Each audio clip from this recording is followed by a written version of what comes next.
also like to take a moment and just thank the Georgia Center for the Book for their gracious partnership in bringing quality literary programming not only to Georgia Perimeter College in DeKalb County, but also to the state of Georgia. We are very happy to partner with them tonight, and we look forward to many future programs here at GPC in this auditorium. Now, Hampton Sides. In the fall of 1846, the Army of the West defeated the Navajo ancestral enemy, the Mexican settlers, in a small town known as Santa Fe. As Narbona, the great Navajo chief, looked down upon the army of blue-suited soldiers, he could not have known the arrogant, self-righteous ideology, now known as Manifest Destiny, was fueling the inexorable march across this vast nation of mountainous desert and pasture lands. For 20 years, the Navajo would mount futile resistance against the soldiers and settlers as they battled to retain their ancient way of life. Now, we are excited to have Hampton Sides here to bring us this extraordinary book on the history of the American conquest of the West. At the center of it stands Kit Carson, legendary trapper, scout, and soldier, who embodies all the contradictions and ambiguities of the American experience in the West. Brave and clever, beloved by his contemporaries, Carson was also a cold-blooded killer who willingly followed orders tantamount to massacre. Tonight, Hampton Sides will share some of this story, how Carson's almost unimaginable exploits made him a household name when they were written up in pulp novels known as Blood and Thunders, but now is a bitter curse for the contemporary Navajo who cannot forget his role in the travails of their ancestors. A native of Memphis, Hampton Sides is the editor-at-large for Outside Magazine and the author of the international bestseller Ghost Soldiers, which was the basis for a 2005 Miramax film entitled The Great Raid. Ghost Soldiers won the 2002 PEN USA Award for Nonfiction and the 2002 Discover Award from Barnes & Noble, and his magazine work has been twice nominated for National Magazine Awards for feature writing. Mr. Sides is also the author of Americana and Stomping Grounds. He is a graduate of Yale with a BA in history and lives in New Mexico with his wife, Ann, and their 3 sons. So please help me have a warm welcome for Hampton Sides.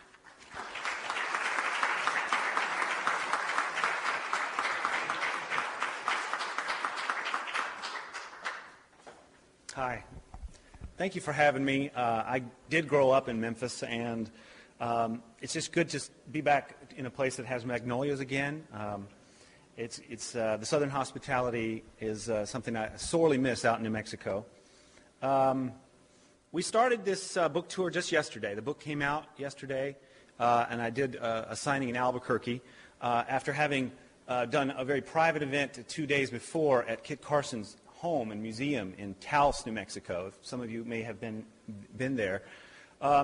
So this is a 22-city tour. It's going to take pretty much the entire month of October. So I'm working out the bugs on my slideshow and some of my presentations, so I appreciate you guys being guinea pigs for me today. But I just want to talk just real briefly about how this book came about. I wrote a book several years ago called Ghost Soldiers that did very well and was about Army Rangers in the Philippines during World War II. An amazing rescue that they brought off at a prison camp called Cabanatuan. I got to know all these Rangers all over the country, and they really became great friends of mine. They took to calling me all the time. I'd call them, they'd call me. They always tend to call me really, really early in the morning. I guess Tom Brokaw called them the greatest generation. I always call them the earliest generation. And I became such good friends with these guys that I really wanted to explore the idea maybe of doing another book about Army Rangers. And my editor seemed to want to have me killed. He wanted to send me to Afghanistan when the war broke out and to embed with the Rangers there. And I got three young kids and a perfectly good life in New Mexico, and I decided, I got to scramble here and find a book idea a little closer to home. I had been to this remarkable place in New Mexico, on the New Mexico-Arizona border, called Canyon de Chelly.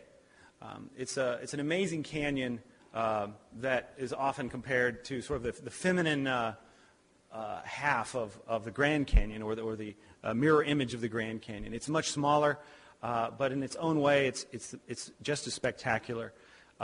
It's on Navajo land, and I had been there several years earlier, and I had heard the story about Kit Carson's campaign against the Navajo Indians, how he brought his soldiers through this remarkable sandstone gorge and brought the Navajo Nation, now the largest American Indian tribe, to its knees, rounded them up and sent them to a prison camp a long way away, almost 400 miles away on the border with Texas. I'd never heard about this, and I didn't really know who Kit Carson was. I didn't really know what this whole chapter of our history was about. I hadn't learned it in school. But something about the story arc seemed very familiar to me, because I had written a book about, essentially, a long surrender, a long battle that ended in a surrender in the Philippines in World War II. I had written about a long walk, a death march. I'd written about a long and bitter captivity experience, and a triumphant return home. This story felt very familiar to me, except that the U.S. Army played a very different role in this story. It certainly was not the protagonist of this story.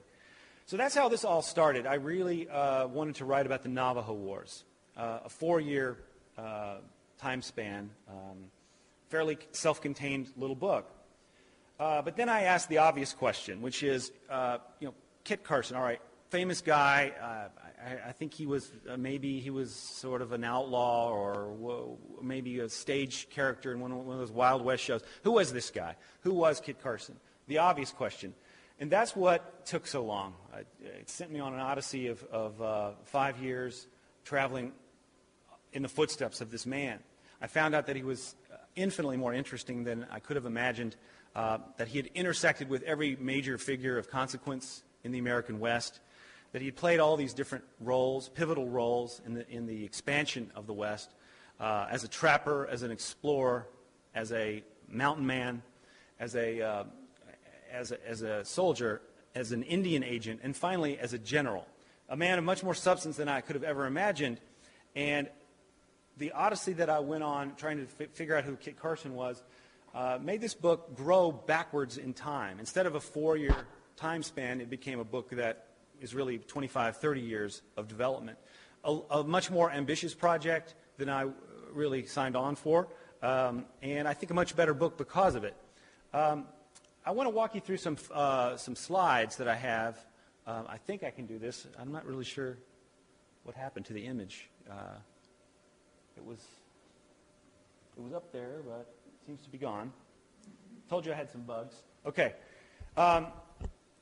Kit Carson. Kit Carson became, can we bring the lights down just a little bit? Is that possible?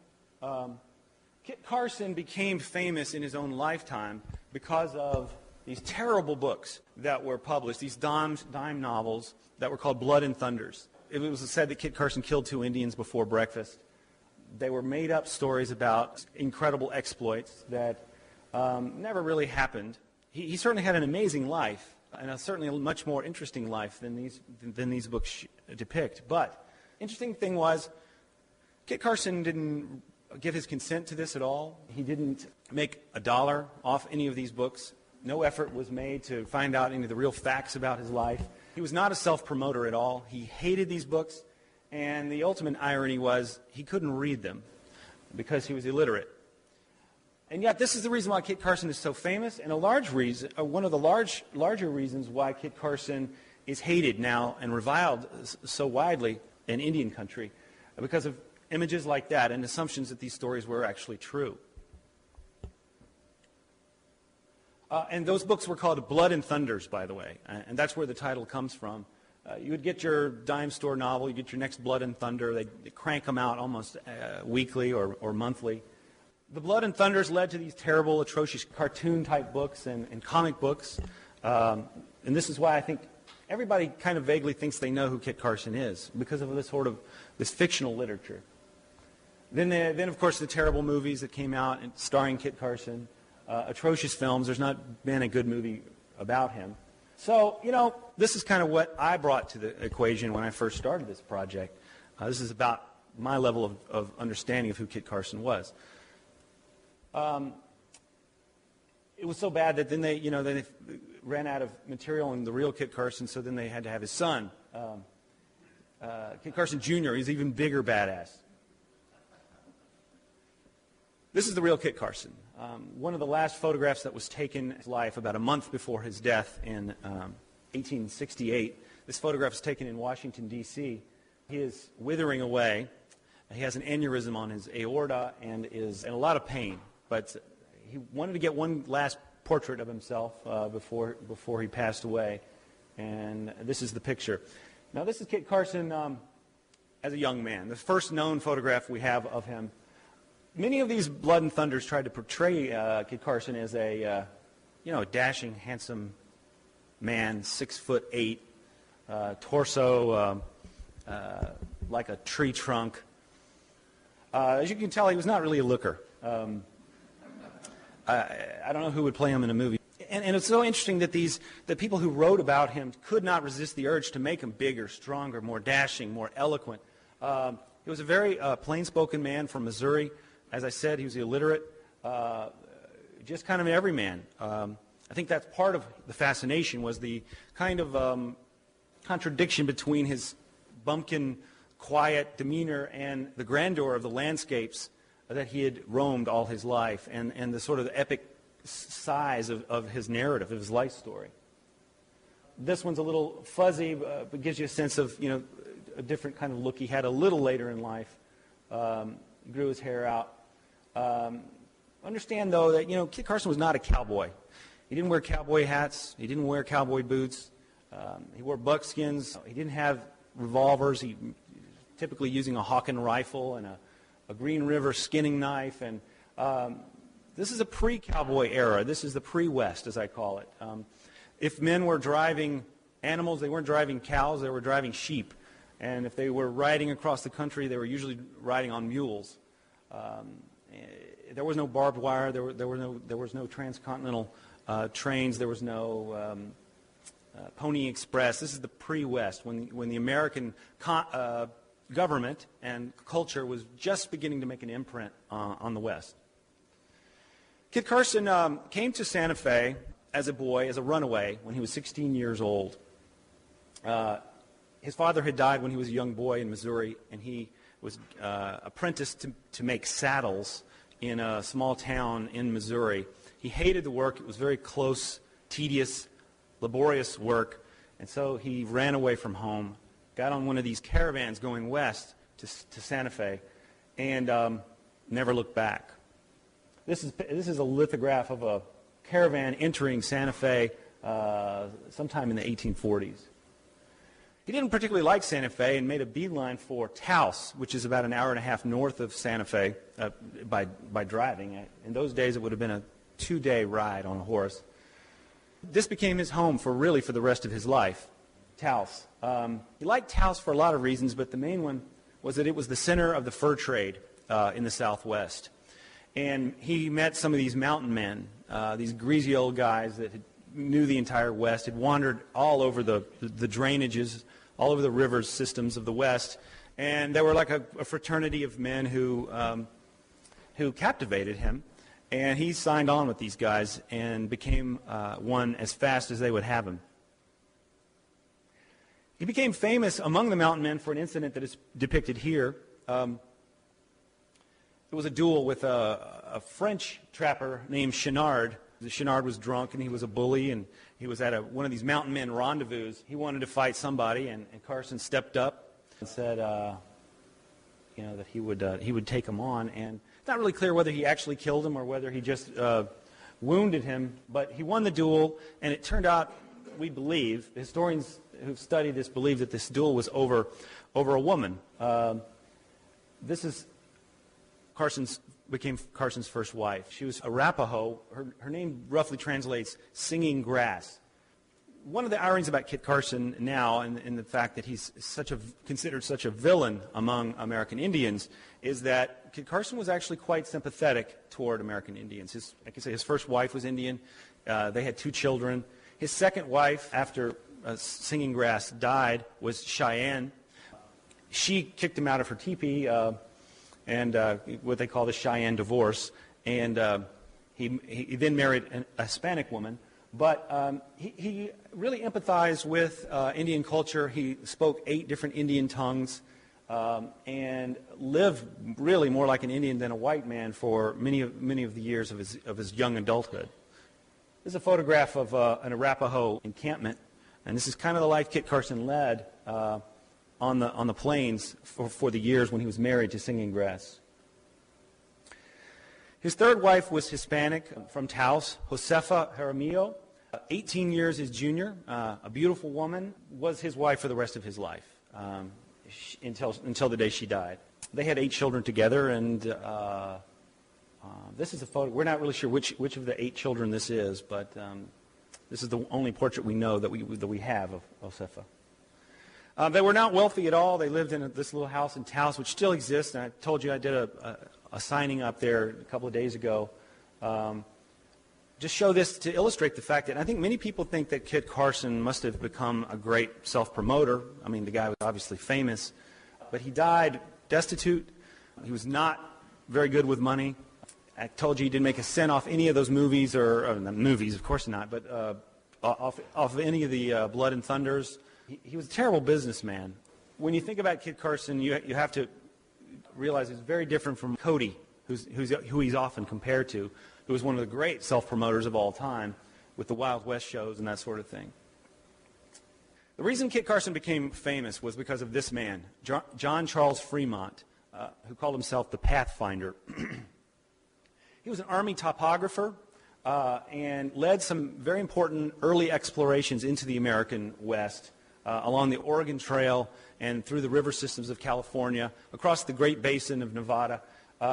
His job was to really map it for the first time and sort of begin to describe the topography and dispel any myths that were out there about things like, for example, the Great Salt Lake. No one really knew what that was, and people thought that it was somehow it communicated with the Pacific Ocean through subterranean rivers. That would explain why it was so salty. And this is one of the many myths that he dispelled. He was a glory hound, an insufferable man, but also brilliant and very, very ambitious. The reason he got all these wonderful assignments was because of this man, his father-in-law, Senator Thomas Hart Benton of Missouri, who is considered really the kind of the apostle of manifest destiny. He believes stronger than anyone else, more strongly than anyone else, and earlier probably than anyone else, that the United States should become a continental nation. We should have ports on the Pacific, and that we should conquer all the country west of Missouri before England got it, or France got it, or Mexico settled it. And so he was the one who really wanted these topographical missions to go west to claim this land before anyone else would. And so he got his son-in-law to kind of get the ball rolling.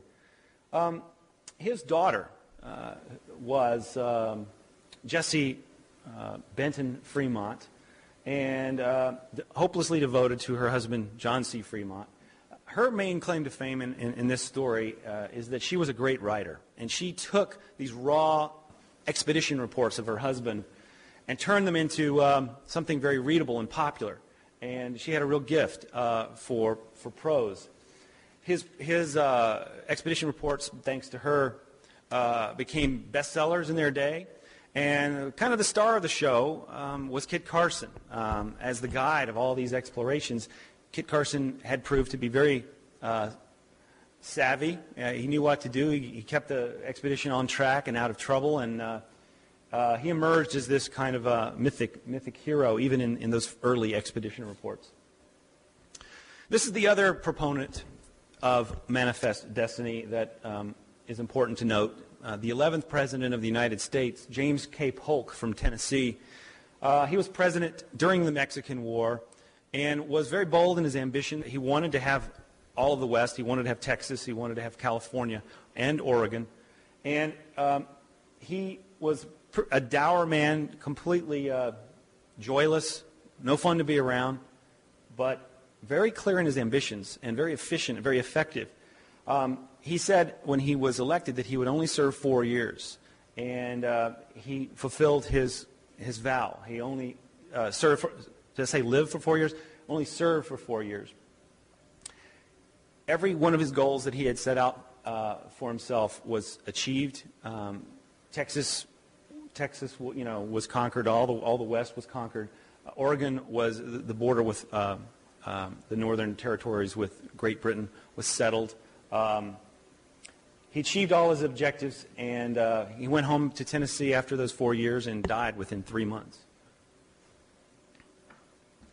The general that Polk picked to lead the conquest of the West was this man, General Stephen Watts Kearny.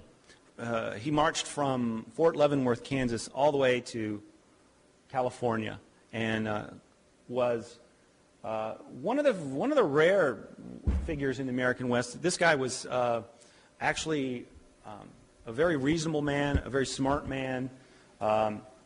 There was, the conquest of New Mexico was a bloodless conquest. He pretty much did what he said he was going to do. Really extremely intelligent guy. He had studied the classics at Columbia, and if we had had more men like this guy, I think the history of the West would have been far less bloody and far less tragic. They marched down the Santa Fe Trail, this Army of the West, led by that general, to the end of the line, Santa Fe. This is a picture of Santa Fe, my hometown, taken in the 1860s.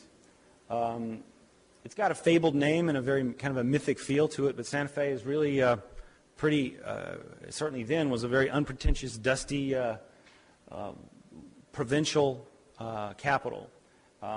But this is where the government set up shop and began to plot its next move, which was to conquer California. This is Susan McGuffin, who is a character in my book, simply because she happened to be in the midst of this march west with General Kearny, and was a very good writer and kept a very good diary. And so all of our best and most vivid descriptions of General Kearny and the Army of the West were written down by her. General Kearny very quickly appointed a governor to run the New Mexico territory, which was a giant area, not just present-day New Mexico, but also all of Arizona and parts of Utah and Colorado. This is Governor Charles Bent. He only served as governor for 1 month, or almost 2 months. And then there was an insurrection. General Kearny had moved on to California by then. The army was weak, and the local citizens, especially the Taos Indians and the Hispanics from Santa Fe and Taos, rose up against Governor Bent. They attacked him in his home one night in Taos, and right in front of his family, they scalped him alive and paraded his body through the streets of Taos. So it was a brutal insurrection and proof that this bloodless conquest didn't come without a lot of mixed feelings among the citizens in New Mexico. This insurrection was finally put down in Taos at this location. This is Taos Pueblo, considered the longest continuously inhabited place in North America, over 1,000 years. And much of this Pueblo was destroyed by the American Army, putting down this insurrection. Some have noted perhaps some similarities with Fallujah in Iraq, the situation where they were going from door to door and attacking. The main battle happened in the church. They just leveled the church in Taos Pueblo. It was a brutal battle, and finally the insurrection was put down. After this, it became apparent that the United States had inherited an age-old war, the Navajo Wars. Once the insurrection in Taos was put down, the U.S. government kind of turned its attention to the Navajo Wars. All across villages in the remote areas of New Mexico, there were graves like this, especially in areas where young shepherds had been tending flocks. The Navajos would come in and raid sheep herds and often kill the shepherds. Sometimes they would steal women and children. There They were proud warriors and proud raiders, and this is part of a long war that had been going on for nearly 300 years, in which they would come in and do this, and then Hispanic militia would go into Navajo country and steal women and children and put them on the slave market. And it was this sort of endless cycle that the United States government sort of inherited and tried to say, well, we have to put a stop to this. We have to solve this problem. General Kearny said, we will correct all this. Well, it took 22 years to correct it, and that's really the heart of the narrative of Blood and Thunder. The very first mission into Navajo country was led by this man with a very American name of Colonel John Washington. Realized that before we could conquer the Navajos, we had to understand their country. We had to map their country. We had to figure out where they lived. Navajo country is, many of you probably have been there or passed through it, but it's the largest reservation in the United States, and it's an area larger than all of New England. So this man led this first expedition primarily just to figure out what this land was that was, at least on paper, ours, and just to get to sort of the bottom of this conflict. He had with him these expedition artists. You know, they didn't really have much in the way of photography back then, but these expedition artists were very important in giving people some sense of what this terrain looked like, to begin to map it. And so these are two famous brothers, the Kern brothers, Ned and Richard Kern. And these are some of the renderings that they took on this trip.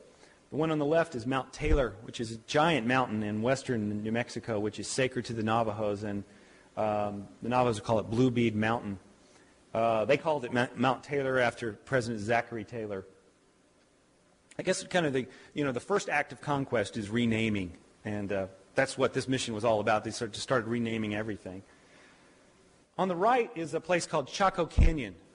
It's one of the most extraordinary ruins in North America, and these were Anasazi Indians who had a giant culture there in western New Mexico, and these guys were the very first to see it and describe it, at least the first Americans. So they get into Navajo country. I don't know how many of you have been there, but it's extreme and severe and beautiful and gorgeous and weird.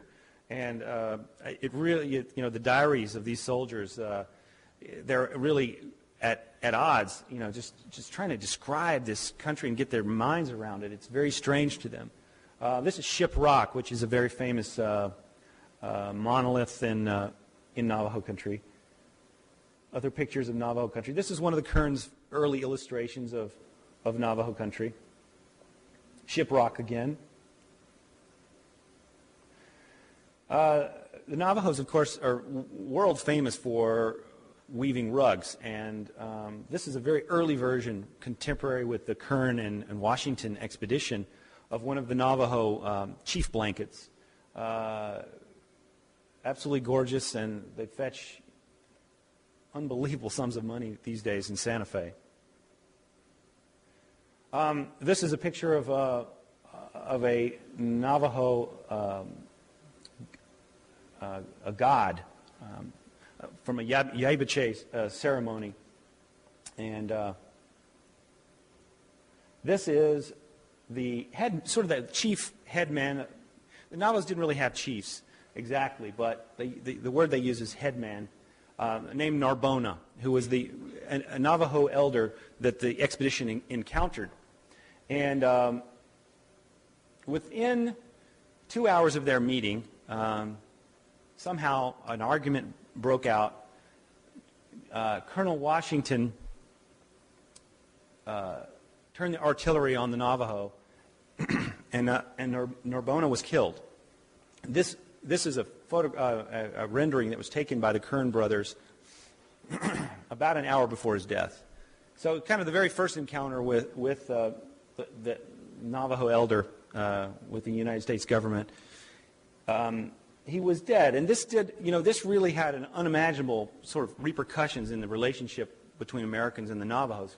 This very first encounter went sour. This is Kit Carson, an image that was taken of him during the Civil War. I'm not going to go into the details of it, but in the middle of my book, there are two fairly decent-sized Civil War battles that took place. Many people don't realize that there was these battles in New Mexico. The Texans came up trying to conquer, or I should say reconquer, the entire West for the Confederacy. And Kit Carson was, he suited up as a Union guy and fought against the Confederates. And on the Rio Grande, there were some fairly bloody battles that Kit Carson took part in. After the Texans were expelled, this man enters the scene, General James Henry Carleton. And he's, for lack of a better word, he's the villain of my story. He enters the picture, sees the mess of the Navajo Wars and the poverty of New Mexico, and decides in one fell swoop to just fix it all. And his idea is to round up every last Navajo, 12,000 Navajos, move them 400 miles away, and force them at gunpoint to become Christian farmers and live in apartment buildings like Pueblo Indians. He had it all mapped out. He knew exactly where to do this, how it was going to be done. He wrote these letters that made me wince to read these things. Just the sort of arrogance and the level of detail that he brought to this project. He had it all figured out, and many people think that he did this because of, he was an ambitious officer in the Union Army, and all of his colleagues were back east fighting wars, winning glory on the battlefields of the Civil War, and he felt like he needed to do something very spectacular to advance his Army career. That's one theory, anyway. And so this was going to be his ticket, was to solve this age-old Navajo War. This is a picture of General Carleton on the far right, seated next to Kit Carson in a Masonic hall in Santa Fe. It's kind of hard to believe that Kit Carson was a Mason. But there they are, odd fellows. To conquer the Navajos, it was believed that what you really had to do was go to this place. This is Canyon de Chelly, in the heart of Navajo country. It's an absolutely gorgeous place. Every fine art photographer in America has tried to photograph it at some time. This is a photograph by Ansel Adams. The idea was to penetrate this sort of the heart of Navajo country, capture prisoners, and make a showing, essentially, in this sacred place. And that's what Kit Carson did, and that's how he brought the Navajos to their knees. This is another picture of Canyon de Chelly, very famous picture by the photographer Edward Curtis. And yet another picture that he took inside Canyon de Chelly. That's what it looks like. You get deeper and deeper into it. It's 100 miles of different slot canyons and different prongs. It's very complicated drainage system, and it's just absolutely gorgeous. And down in the bottom of the canyon, the Navajos had planted thousands and thousands of peach trees. They were famous for their peaches, sort of like Georgia, I guess. And I don't think they're as good as Georgia peaches, but it became clear to Kit Carson that what he had to do, because he couldn't fight the Navajo, that he had to basically take out their food supply. And he destroyed every cornfield, he slaughtered every sheep, and he cut down every one of those peach trees. Since then, most of the peach trees have been replanted. This is another picture of Canyon de Chelly. This is a place called Fortress Rock, where many of the Navajos climbed up to the top on these little toehold paths that had been left by the Anasazi, and brought water and food supplies and held out for 4 or 5 months during the winter of 1863-64. This was probably the most famous of the Navajo headmen during the Navajo Wars, Manuelito. He was the son-in-law of Narbona, and he was defiant. He didn't believe that peace negotiations would lead anywhere. He thought that Americans should be fought at every turn, and he was thought to be the very last headman to surrender to Kit Carson and finally go to the Bosque Redondo. It's a picture later in life taken by a Smithsonian photographer of Manuelito with his wife, Juanita, who is Hispanic. She had been stolen in a raid in her youth and was one of his several wives. This is a picture of the Bosque Redondo. Now, to get to this prison situation, the Navajos had to walk about 400 miles. They call it the Long Walk, and many died along the way, and many more died at this camp.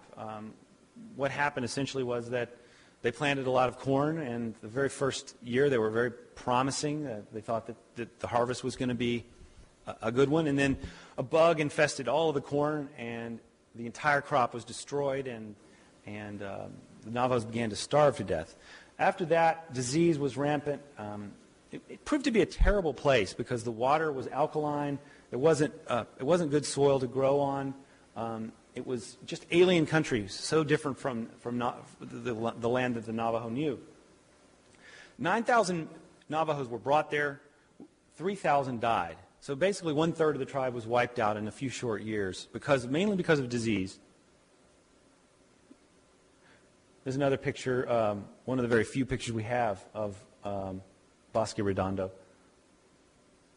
This Kit Carson, a little bit later in life, he, after this expedition was over, he led several other campaigns and became a general. It's thought that he might be the only illiterate general we ever had in the U.S. Army, but I don't think that can be true. Now here's a man that most of you guys probably know. He enters in the picture. This of course, is General William Tecumseh Sherman, who enters the picture in 1868. He's commissioned to go west to resolve a number of Indian conflicts. But one of the main ones was the Navajo situation. It became apparent that this great experiment to civilize the Navajo was not working. The Navajos were not self-sufficient. They were miserable. They were dying in large numbers, and it was costing the U.S. government tons and tons of money. No one really knew what to do. So he came out to New Mexico and sat with the Navajos and listened to their stories. His idea was to send them even further east to Oklahoma. And that was the plan on the table, is to move them where so many other American Indians had been moved, including, of course, the Cherokee, to Oklahoma. And he met with this man, Barboncito, another Navajo headman and a medicine man, who was very eloquent, and it's believed that his speech to Sherman swayed him. And Sherman's not, a real sentimental guy, especially on Indian questions. But Barboncito gave a very long speech when he basically said, everything we do here results in death. We believe this land does not like us. Take us home to our homeland. We don't want to go anywhere else but there. My plea comes in at my feet and comes out at my mouth. And Sherman, heard this speech and began to change his mind. And within a few days, it was decided that the Navajos would be returned to their homeland. They went home in another long walk, this one voluntary and joyful. And now the Navajo Nation is the largest Indian tribe in the United States, living on the largest reservation. And this man, Kit Carson, is reviled as this great Indian killer. So that's kind of the arc of the story. This is Kit Carson's grave, which is fairly frequently vandalized. It's in Taos. They spray paint swastikas and say Nazi on there. And he's hated by not just the Navajos, but by many different Indian tribes. So that tension, that hatred, that ambiguity in his life is a big part of my book. I explore it, and I don't know that I resolve that conflict or that ambiguity, but it's a big dimension in Blood and Thunder. I just think it would be good if we could just open the floor up for any questions that you might have about how this book was done, or we could also talk about Ghost Soldiers, my previous book, whatever might be on your minds.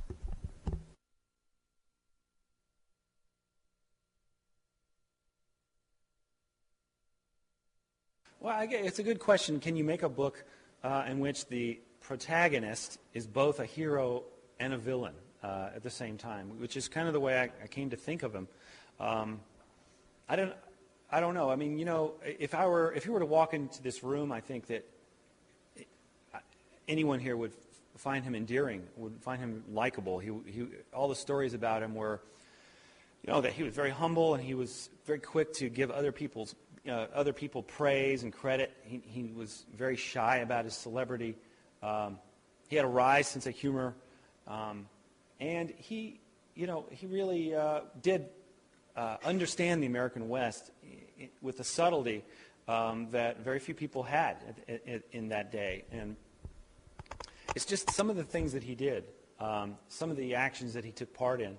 And not just the Navajo campaign, but against the Klamath Indians in Oregon and against certain actions that he participated in during the Mexican War. It's just kind of hard to reconcile all this stuff. And so what you really have to do, I think, this is very important for a historian, to not fall into the trap of judging historical characters by the standards of today. People sometimes call that presentism, this idea that, you know, of course, we've evolved as a culture. We have a lot more sophisticated, I hope, ideas about race and ethnicity and relation, you know, the equal rights movement and everything else. Our social life has evolved, but we can't judge someone like Kit Carson on the standards of today. It was a rough neighborhood he lived in. It was a very rough world, and you know, it was like Hobbesian violence. Everyone was fighting everybody else. It was a tough time to be alive. And when you immerse yourself in his world, as I did for 4 or 5 years, I came to admire him. I find him to be not only a fascinating character, but overall a very admirable man who, you know, but again, in the context of his times.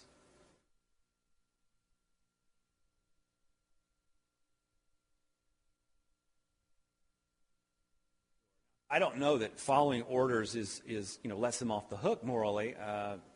If he didn't believe in these missions, but he did them anyway, is that better or worse? You know, I'm not really sure. But you know, the army of his day, certainly, even the army of this day, if you get an order, you're supposed to carry it out. And he was not an introspective man, and he didn't live in introspective times. So it's difficult to say whether, you know, as far as him being brutal, he had a gentle side, but he also had, I mean, he was really good at killing people. He was a very quick thinker, and as a mountain man, as a trapper, he'd gotten in Indian fights all the time, especially against the Blackfeet Indians and a lot of other Indians in Wyoming and Montana. And the fact that he was alive after all his encounters, and that he died of an aneurysm in his bed in his home instead of in an Indian fight, says something about how good he was as a fighter.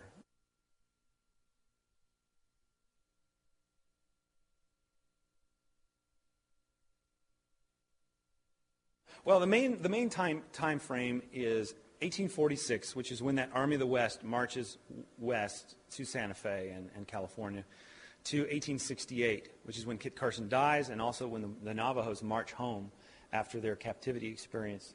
But I do go backwards in time even farther to tell about the lives of the Navajos and Kit Carson, and so it takes up most of the 1800s, let's say 1800 to 1868.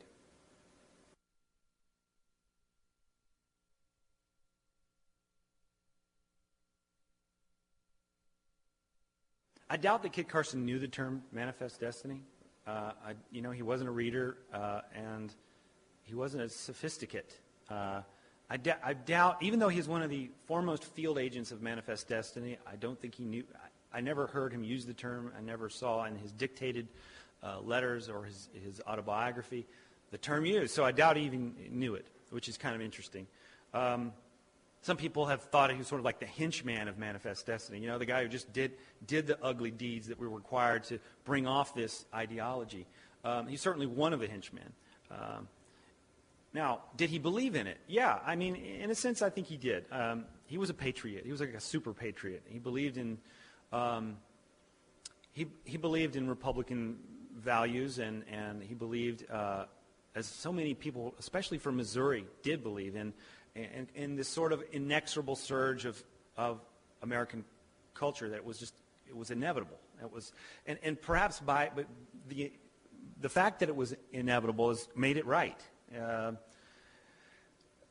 Which it's hard to explain that, but it's happening, and why argue with it? It was kind of the drift of many of the arguments that were put out there.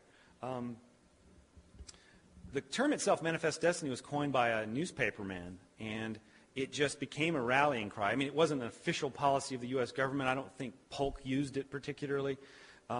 It was this kind of a catchy phrase like shock and awe or something, that somebody coined, and then it just caught on as a kind of illustration. Hey, well, it's like it was in the air. It was a contagion. Everyone believed it.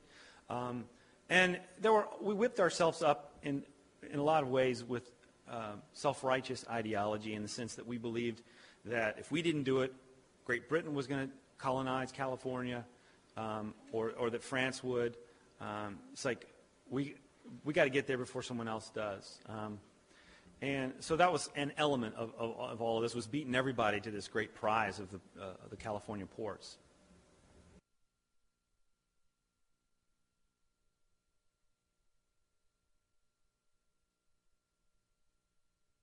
The French were definitely out of the picture at that time, and also sometimes there was fears that the Russians might even get involved from their sea otter and fur trapping forts up in Alaska.